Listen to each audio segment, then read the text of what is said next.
জিনিসটা হচ্ছে যে আমরা আসলে খেয়াল করলেই দেখতে পাই যে প্রেসিডেন্ট ট্রাম্প যখন তার প্রথমবারে ক্ষমতায় আসে তখন কিন্তু সে যুদ্ধের বিরুদ্ধে কথা বলেছিল, শান্তির পক্ষে কথা বলেছিল এবং কিছু স্টেপও নিয়েছিল, যেমন গুয়ান্তানামো বে যে বন্দিশালাটি ছিল বিতর্কিত ওটা বন্ধ করে দিল। তারপর আফগানিস্তানে তাদের সৈন্য কমিয়ে আনলো, সিরিয়া থেকে নিয়ে আসলো। তারপর আরো অনেক বেশ কয়েক জায়গায় তাদের যে মার্কিন সৈন্য সামন্ত ছিল ওগুলো দেশে ফেরত নিয়ে আসলো। তো এগুলো দেখে অনেকেই মনে করেছিল যে সত্যি সে বোধহয় তার নির্বাচনে যেই ম্যানিফেস্টোতে বলেছিল যুদ্ধে যাবে না, যুদ্ধে জড়াবে না মার্কিন যুক্তরাষ্ট্রকে, ওইটা বোধহয় রক্ষা করছে। কিন্তু এইবার ক্ষমতায় এসে প্রথম থেকেই সে শুরু করলো কোথায় গিয়ে দখল করবে, কোথায় গিয়ে যুদ্ধ লাগাবে, এইসব। তো আসলে অনেকেই বিশ্লেষকরা মত প্রকাশ করছেন যে আসলে ট্রাম্প নিজে এইসব করে নাই, তাকে তো আসলে ক্ষমতায় আনছে একটা লবি। এই যে জুইস পাওয়ারফুল কিছু লবি আছে মার্কিন যুক্তরাষ্ট্রে, জুইশ লবি বলেন, তারপরে অ্যাপেক, এরা তাকে আনাইছে এবং আনিয়ে তাদের স্বার্থ উদ্ধারের জন্য তারা এসব করতেছে। কারণ এগুলোর সাথে একটা যুদ্ধ বাঁধালে কিন্তু শুধু ওই তেলের জন্য বা একটা প্রেসিডেন্টকে সরানোর জন্য যুদ্ধ করছে না, একটার পিছনে কিন্তু আরো অনেক কাজ আছে। কারণ একটা যুদ্ধ বাঁধলে কিন্তু যারা অস্ত্র ব্যবসায়ী তাদের অস্ত্র বেচা কেনা হবে, তারপরে বিভিন্ন ব্যবসাতে যারা জড়িত, বড় বড় মিলিয়ন ডলার বিলিয়ন ডলারের ব্যবসা যারা করে তাদের ব্যবসার অনেক পথ খুলে যায়। তো এইগুলোর জন্যই তাকে ক্ষমতায় আনছে। আনার পরে তাকে দিয়ে অনেকটা নেতানিয়াহু নিজে তার আমেরিকাকে জড়ায়ে অনেকটা প্রেসার দিয়ে, উস্কানি দিয়ে বিভিন্ন সময় এটা করছে। আমরা যদি খেয়াল করি 8 মাস আগে তাকে দিয়ে অনেকটা জোর করে নিয়ে ওখানে বম্বিং করালো তাদের নিউক্লিয়ার ফ্যাসিলিটি ইরানের। তো ক্ষয়ক্ষতি তো খুব একটা করতে পারে নাই, কারণ ওদের আন্ডারগ্রাউন্ড অনেক কিছু আছে। তো নামকা ওয়াস্তে গিয়ে করে আসলো এবং বললো যে সব শেষ, এখন আলোচনা হবে। আলোচনা করতে করতেই যখন আলোচনা চলতেছে এবং বিভিন্ন দিকে বিবৃতি দিচ্ছে যে আলোচনা পজিটিভ দিকে এগুচ্ছে, কিন্তু এর ভিতরে সে আক্রমণ করলো। তো সেখান থেকে আমি বলতে চাই যে আসলে এর কথায় বিশ্বাস করে লাভ নাই। এ হচ্ছে একটা প্যাথোলজিক্যাল লায়ার এবং সে একটা রেসিস্ট। তো সে সকালে এক কথা বলে, বিকালে এক কথা বলে। এখন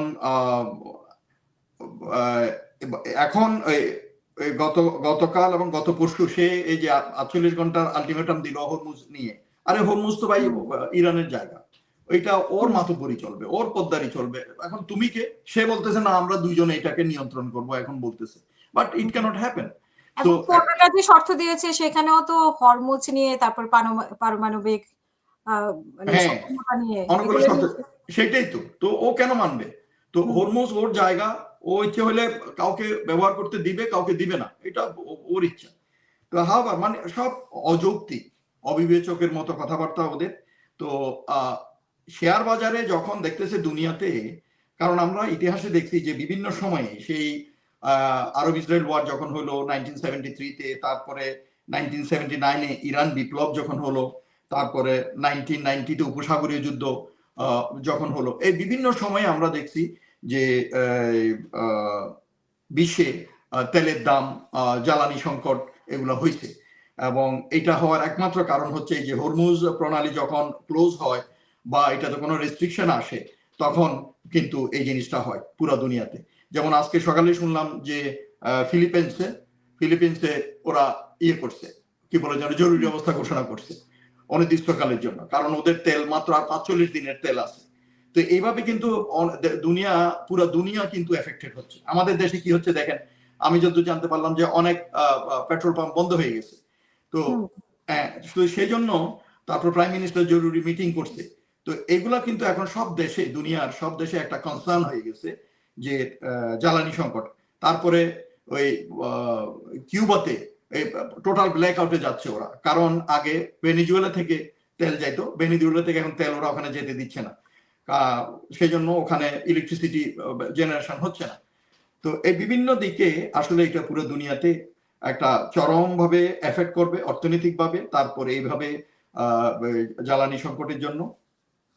তো এখন সে এই যে শেয়ার মার্কেটে যখন দাম বেড়ে গেল, এই জ্বালানি দাম বেড়ে গেল, তারপরে শেয়ার মার্কেটে বেড়ে গেল, এইটাকে ইয়ে করার জন্য সে মিথ্যা এই কি বলে যেন আলটিমেটামের কথা বললো, 48 ঘন্টা বললো, তারপরে আলোচনা হচ্ছে, ওদেরকে আলোচনার জন্য আমি অ্যাপ্রোচ করছি, ওরা মেনে নিছে। ওয়েরেস আপনি বললেন যে ইরানিয়ানরা বলতেছে যে এই ধরনের কোনো কথা হয়নি, কারোর সাথে যোগাযোগ হয়নি, মিথ্যা কথা। সো এইটা, এবং ওই যে ট্রাম্প ওইটা ঘোষণা দেওয়ার পরেই কিন্তু আমরা লক্ষ্য করলাম কয়েক ঘন্টার ভিতরেই মানে হঠাৎ করে ইয়ে নেমে গেল, শেয়ার বাজারে দাম কমে আসলো। তো এবং পরবর্তীতে যখন ইরানের রেসপন্সটা আবার মিডিয়াতে আসলো তখন আবার বেড়ে গেল। তো এটা আসলে ও তো ব্যবসায়ী, ও তো আসলে স্টেটসম্যান না, স্ট্র্যাটেজিস্ট না, যুদ্ধ বুঝে না এবং রাষ্ট্র চালানো বুঝে না, সে বুঝে রিয়েল এস্টেট বিজনেস।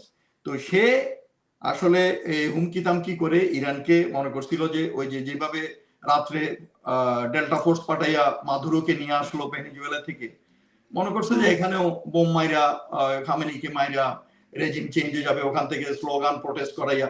তো ইরানের হিসাব কিতাব যে ভিন্ন, এই বছরের পর বছর এদের উপরে যে বিভিন্ন স্যাংশন দিয়ে আসছে, এর ভিতরেও যে এরা ঘাস পাতা খেয়ে কিভাবে কোথায় গেছে এখন এরা বুঝতেছে। আজকে যে যুদ্ধ চলছে, এই যুদ্ধের জন্য ইরান প্রস্তুতি নিচ্ছিল অনেকদিন আগে। এরকম একটা যুদ্ধ যে ওদের সামনে আসবে এটা ওরা জানে। আমি ইরানিয়ান সশস্ত্র বাহিনী অফিসারদের সাথে বিভিন্ন সময় বিভিন্ন জায়গায় কাজ করেছি, আমি দেখেছি তাদের ভিতরে একটা সুপ্ত সংকল্প ছিল যে তারা নিউক্লিয়ার করবে এবং তারা এমন ভাবে প্রস্তুতি নেবে যে একদিন যদি তাদের উপর কেউ হামলা চালায় তারা এটার সঠিক জবাব দিবে। যদিও এটা ঠিক, তাদের নিউক্লিয়ার ফ্যাসিলিটিতে সবকিছু রেডি থাকলেও আগে যে খামেনি ছিলেন উনি কিন্তু এটা বানাতে দেন নাই, মানে রেডি করতে দেন নাই। এই জন্য, কারণ এটা তো আসলে কিছু পার্টস রেডি করে রাখবে, জাস্ট ফটাফট লাগাই দিলে কিন্তু you can prepare nuclear bomb. তো উনি বলছে যে না, এই যে এটা মানবতা বিরোধী, মানব বিধ্বংসী, এই ধরনের একটা অস্ত্র আমরা এখন বানাবো না, যদি কখনো দরকার হয় পরে দেখা যাবে।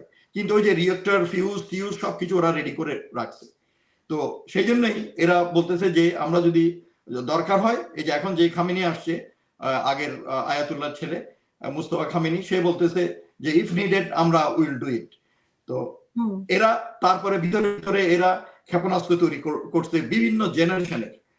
এই যুদ্ধ যখন শুরু হলো গত 28 তারিখে ফেব্রুয়ারি, তখন থেকে আমরা প্রথম দিকে দেখলাম সব পুরনো জেনারেশনের বোমা আসা পড়তেছে, এবং যতই এর পরের সপ্তাহে দেখতেছি আবার নতুন একটা আসতেছে, এর পরের সপ্তাহে দেখতেছি আরো নতুন আসছে, এবং লেটেস্ট আমরা দেখতেছি ক্লাস্টার বোম আসতেছে।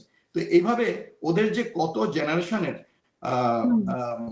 মিসাইল ওরা তৈরি করছে এবং ওদের স্টকে আছে, এবং আন্ডারগ্রাউন্ড মিসাইল প্রিপারেশনের জন্য, ম্যানুফ্যাকচারের জন্য ওদের ফ্যাসিলিটি আছে। তো এখন যুদ্ধ চলা অবস্থায় ওরা কিন্তু তৈরি করতেছে, যেটা আমি জানতে পারলাম।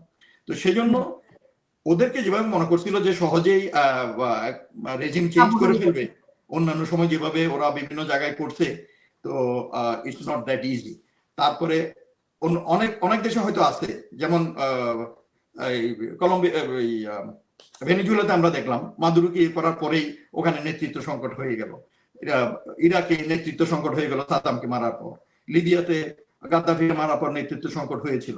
কিন্তু এখানকার নেতৃত্ব সংকট যে হবে না এটা ওরা বুঝতে পারে না, কারণ এখানে লেয়ারে ইভেন কি গ্রাম পর্যায়ে লেভেল, এটাকে ওরা মোজাইক লিডারশিপ বলে আর কি। যেমন এরিয়া ভিত্তিক ওদের লিডারশিপ আছে, এবং কার পরে কে হবে কার পরে কে হবে বিভিন্ন সেট আপ আছে লেয়ারে। তো সেই জন্য এটা ইজ নট দ্যাট একটা লিডারশিপ গেলেই পুরো দেশ কাইতে হয়ে যাবে এবং গভর্নমেন্ট ফল করবে। তো এইটাও একটা তারা মিসক্যালকুলেশন করছে। সোজা কথা আসলে হচ্ছে যে এই নেতানিয়াহু এবং ট্রাম্প এই ধরনের একটা যুদ্ধে জড়ানোর আগে যে প্রস্তুতি ছিল, দরকার ছিল, এই প্রস্তুতি ওরা গ্রহণ করে নাই। ওরা মনে করছে যে it will be just want to Rambo স্টাইলে আসবে, দামাদাম মাইরা করে ফেলবে, যেটা ওরা সবসময় এরা করছে। কিন্তু ইরান যে বিড়াল নয়, ইরান যে একটা সিংহ, এটা এখন ওরা বুঝতেছে। তো এখন ইরানের নাথরবান্দা যে মাঠে যেহেতু নামাইছো, আমি ইয়ে করেই থাকবো। পরশুদিন কয়েকটা মিডিয়া পেপারেও দেখলাম যে ইসরায়েলের অবস্থা এমন হচ্ছে, গাজার অবস্থা ওরা যেরকম করছিল ভূমির সাথে মিশিয়ে দিছে গ্রাউন্ড লেভেলে, ঠিক ওরকম হচ্ছে। তো এখন চিল্লাচিল্লি করতেছে, কারণ নেতানিয়াহু বুঝতে পারে নাই, ট্রাম্প তো বুঝতে পারেই নাই, কারণ ও তো এগুলো কিছু বুঝে না। তো এখন যে পর্যায়ে চলে গেছে, পুরো দুনিয়াটাকে এখন ইনভলভ করে ফেলছে, পুরো দুনিয়াটা এখন সংকটের দিকে চলে যাচ্ছে। তো এখন এই মুহূর্তে ও যেসব হাউকা করতেছে, এগুলো জাস্ট টাইম গেইন করার জন্য, শেয়ার মার্কেটটাকে ইয়েতে রাখার জন্য, নিয়ন্ত্রণে রাখার জন্য। আমার মনে হয় না তারা অন্তর থেকে ইয়ে করতেছে। আর সৈন্য পাঠানোর কথা যেটা বললেন, এইটা I don't think they will do it. কারণ ইরান এমন একটা ভৌগোলিকভাবে এমন একটা জায়গা, এমন একটা দেশ যার 3 দিকে বড় বড় মাউন্টেন আছে, কাজে ওখানে ল্যান্ড ফোর্স কাজ করার মতো টেরেন নাই। তো কাজেই এগুলো আমার মনে হয় না কার্যকর হবে। ধন্যবাদ। অসংখ্য